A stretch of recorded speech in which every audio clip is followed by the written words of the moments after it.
you? How are you? Is that... Straighten the wheel, straighten the wheel.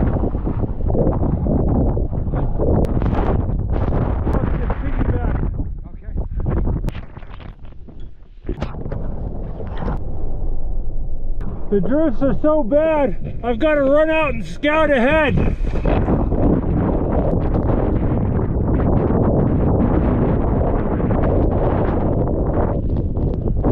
I put the shovel in the snowdrift so I can know where to aim.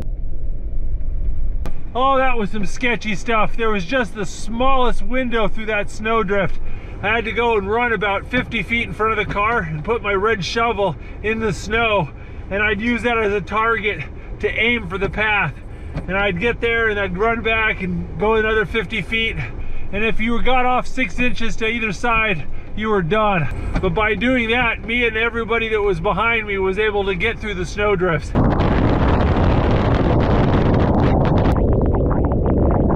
All right, guys, we made it to the tunnel. This is a 2.5 mile tunnel that's one lane. Each lane of traffic gets one opportunity per hour to go through.